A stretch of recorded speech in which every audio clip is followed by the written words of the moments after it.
नमस्कार दोस्तों, आपका हमारे चैनल में स्वागत है।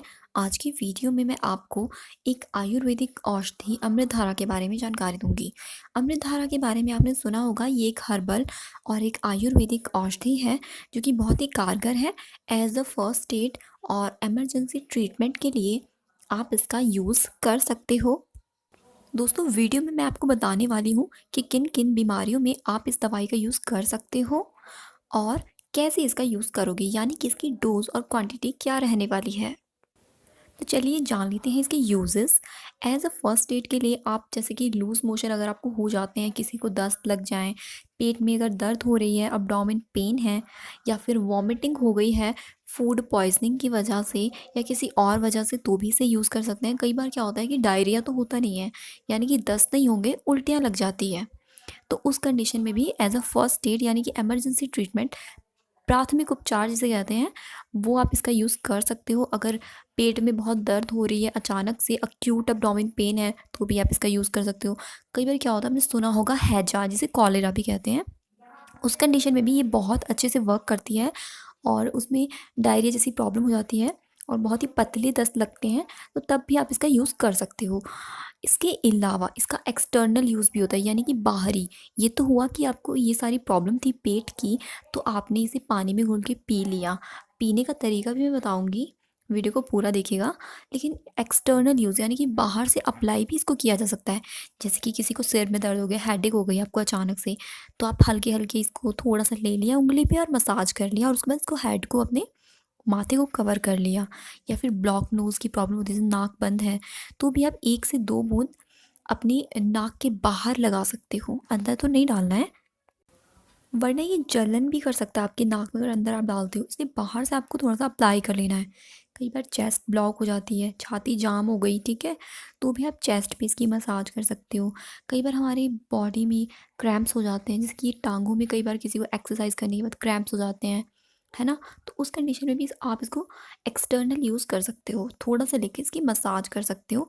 1-2 मिनट मसाज कर लो और फिर आप इसे किसी कपड़े से बाँध लो, कवर कर लेना है। यानी कि जैसे कि अगर टाँगों में या छाती में आप मसाज करते हो, तब तो ज़रूरत भी नहीं होती कुछ भी कवर करने की, क्योंकि हम कपड़े पहनते हैं। लेकिन कुछ एक्सटर्नल यूज़ हम कर रहे हैं, जैसे कि अगर आप माथे पे मसाज कर रहे हो, तो आप इसको किसी कपड़े से अपने माथे को बाँध सकते हो। और कई बार लोगों को ना सर्वाइकल पेन भी होती है। हमारी जो सर्वाइकल होती है, नेक के पास और नीचे तक पूरा ये, तो नेक के पास अगर दर्द हो रही है आपको पिछले हिस्से में, गर्दन में, तो भी आप इसको वहाँ पर यूज़ कर सकते हो। अब मैं आपको बताती हूँ कि इसका यूज़ आप करोगे कैसे। तो अगर कोई अडल्ट है, तो 4 से 5 बूँद आपको गर्म पानी में इसका यूज़ करना है, यानी पीने लायक पानी होना चाहिए ना, थोड़ा-सा 20-30 एमएल समझ लो आप। पीने लायक पानी गर्म कर लेना है, उसमें अडल्ट जो है वो 4 से 5 बूँद डालकर पी लीजिए। अगर कोई छोटा बच्चा है, तो 2 बूँद आपको डालनी है, ठीक है? बच्चों में, छोटे बच्चे हैं, जैसे कि 12 साल का है कोई, या कोई बिल्कुल 7-8 साल का है, तो ऐसे कर लेना है, 2 बूँद में गर्म पानी में उनको दे देना है। दोस्तों, ये एक हर्बल और आयुर्वेदिक मेडिसिन है, इसका कोई भी साइड इफ़ेक्ट तो है ही नहीं, तो बेफ़िक्र होके आप इसका यूज़ कर सकते हो। और ये थोड़ी तीखी होती है, इसीलिए इसका कम क्वांटिटी में यूज़ करने को बोला जाता है। तो इसके वैसे जो मेन इंग्रेडिएंट होते हैं, वो होते हैं भीमसेन कपूर। आपको पता होगा, कपूर आपने सुना होगा, तो ठंडी तासीर होती है उसकी, वो इसमें डाला जाता है। अजवाइन होता है और इसमें पुदीने का सत्व होता है। वैसे तो दोस्तों, इसमें ये 3 ही चीज़ें मेन होती हैं, इसके इंग्रेडिएंट, जो कि मैंने आपको बता ही दिए हैं, कपूर, अजवाइन और पुदीने का सत्व। लेकिन इसमें कई बार नीलगिरी का तेल व लौंग का तेल भी डाला जाता है, ताकि जो इसका प्रभाव है वो काफ़ी अच्छा हो, ये दवाई जो है वो काफ़ी ज़्यादा इफ़ेक्टिव बने और इसका शरीर पे कोई दुष्प्रभाव भी ना पड़े। इसलिए इसमें थोड़े से इंग्रेडिएंट और भी डाले जा सकते हैं। एंड बाकी अगर किसी की स्किन सेंसिटिव है, तो सोच समझ के ही इसका यूज़ करें, यानी कि पहले आप एक टेस्ट डोज ले लें, थोड़ा सा आप इसको यूज़ करके देख लें, या फिर अगर आप एक्सटर्नल यूज़ कर रहे हो तो थोड़ा ही यूज़ करें, ज़्यादा मत लगाएं इसको।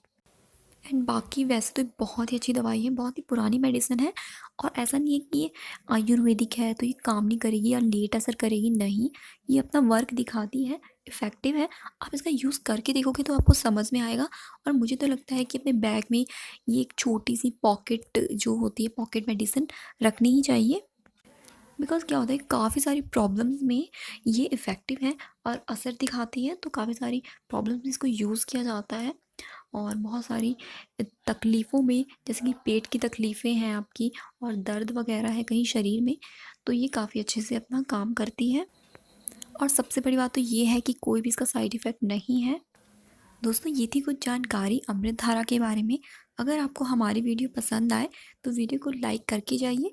कुछ डाउट है तो आप कमेंट कर दीजिए, अपने सजेशन हमारे साथ शेयर कीजिए और चैनल को सब्सक्राइब करना बिल्कुल मत भूलिए। Thank you so much for watching.